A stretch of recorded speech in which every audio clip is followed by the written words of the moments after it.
प्रिय दर्शकों, वाल्मीकि रामायण पर आधारित रामायण के बारे में हम संक्षिप्त जानकारियाँ यहाँ पर प्राप्त करेंगे। आपको अच्छी लगेगी तो आप जरूर से लाइक करिएगा। भगवान विष्णु जी ने श्री दशरथ जी के घर में जन्म लिया था। राजा दशरथ जी के 4 पुत्र थे, जो चारों के नाम कुछ इस प्रकार थे। बड़े राम जी थे, दूसरे भरत जी, तीसरे लक्ष्मण जी और चौथे शत्रुघ्न जी थे। और उनकी माताएं सबसे पहले कौशल्या माता थी, फिर सुमित्रा माता, फिर कैकेयी माता। इन माताओं से ये पुत्र प्रकट हुए थे। भगवान विष्णु के अंश होने के कारण राम जी बहुत ही तेजस्वी और सारे भाई भी बहुत तेज और तर्रार थे। राजा दशरथ के चारों पुत्र अत्यंत सुंदर तथा प्रक्रमी थे। उन्होंने अपने गुरु महर्षि वशिष्ठ से वेदों की शिक्षा प्राप्त की थी। धीरे धीरे वे शिकार करने, घुड़सवारी करने, तलवार चलाने तथा धनुर्विद्या में भी दक्ष हो गए थे। महाराज दशरथ जी अपने चारों पुत्रों को अत्यधिक प्रेम करते थे, परंतु राम उन्हें प्राणों से अधिक प्रिय थे। राम और लक्ष्मण अभिन्न सहचर थे। भरत और शत्रुघ्न सदा साथ रहते थे। ऐसे चारों राजकुमार जब 15 वर्ष के हो गए, तभी अचानक अयोध्या में ऋषि विश्वामित्र जी का आगमन होता है। और फिर राजा दशरथ से वो अपने आगमन के बारे में बताते हैं और कहते हैं कि आप राम जी को मेरे साथ वन में भेज दीजिए। जो ताड़का नामक राक्षसी हम लोग को यज्ञ नहीं करने देती है, उसे वो मार डालेंगे। उसके बाद मैं आपका पुत्र आपको वापस भेज दूंगा। तब राजा दशरथ जी बहुत ही विक्षुब्ध हो जाते हैं और उनको प्राण से प्रिय होने के कारण कहते हैं, इतने सुकुमार पुत्र मेरा बालक 15 वर्ष का ही है, वो इतने बड़े राक्षसों का सामना कैसे करेगा। ऐसा कहकर वो बहुत ही उत्तेजित हो जाते हैं और कहते हैं कि आप पूरे धन दौलत सब कुछ ले लीजिए मुझसे, पर मेरा पुत्र मुझसे ना ले जाइए। फिर विश्वामित्र जी और वशिष्ठ जी मिलकर उनको बहुत समझाते हैं और समझा के फिर वो राजी कर लेते हैं। उसके बाद वो राम जी को उनके साथ भेज देते हैं। यह सुनकर राजा दशरथ और महर्षि विश्वामित्र के समझाने पर मना ही लेते हैं। फिर राम को जाने की स्वीकृति मिल जाती है। अपने पिता दशरथ का आशीर्वाद प्राप्त कर राम एवं लक्ष्मण विश्वामित्र जी के साथ जंगल की ओर चले जाते हैं। जंगल में विश्वामित्र जी ने श्री राम से कहा, यह ताड़का वन है। यहाँ अपने पुत्र मारीच के साथ ताड़का नाम की राक्षसी रहती है। यह मायाविनी और उसके पास 1000 हाथियों का बल भी है। कोई भी उसका सामना करने का साहस नहीं करता।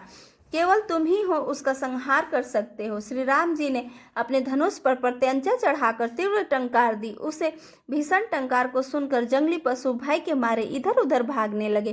ताड़का ने भी उस आवाज को सुना। वह क्रोधित होकर भयंकर गर्जना करती और राम की ओर दौड़ी।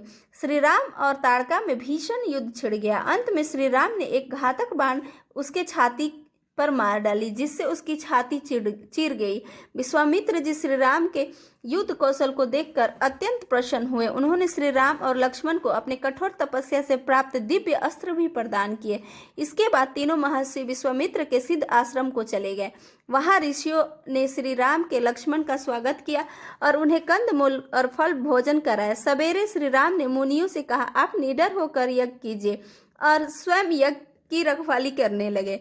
बिना किसी दुर्घटना के 6 दिन बीत गए। 7वें दिन जब यज्ञ पूर्ण होने का था, तब मुनियों ने शत्रुघ्न राक्षस और अपने सहायकों के साथ यज्ञ का विध्वंस करने आ पहुंचे। जैसे ही ये राक्षस यज्ञ को पवित्र अग्नि को दूषित करने के लिए रक्त, मांस आदि की वर्षा करने वाले थे, श्री राम ने एक ही बाण से मारीच को मीलों दूर समुद्र में फेंक दिया तथा दूसरे बाण से उसके साथ सुबाहु का संहार कर दिया। लक्ष्मण की सहायता से श्री राम ने बचे खुचे राक्षसों का भी वध कर डाला और मुनियों को निर्भय कर दिया।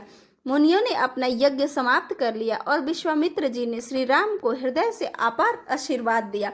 दूसरे दिन विश्वामित्र जी ने श्री राम से कहा, हे राम, मिथिला के राजा जनक परम धर्मज्ञ यज्ञ करने वाले हैं, तुम भी हमारे साथ वहां चलना। दोनों भाई मुनि के साथ प्रसन्नता पूर्वक चले। रास्ते में उन्हें एक आश्रम दिखाई पड़ा, जहां कोई भी पशु पक्षी अथवा जीव जंतु ना था। श्री राम के पूछने पर विश्वामित्र ने बताया कि गौतम मुनि के शाप के कारण उनकी पत्नी अहिल्या यहाँ पत्थर बन गई है।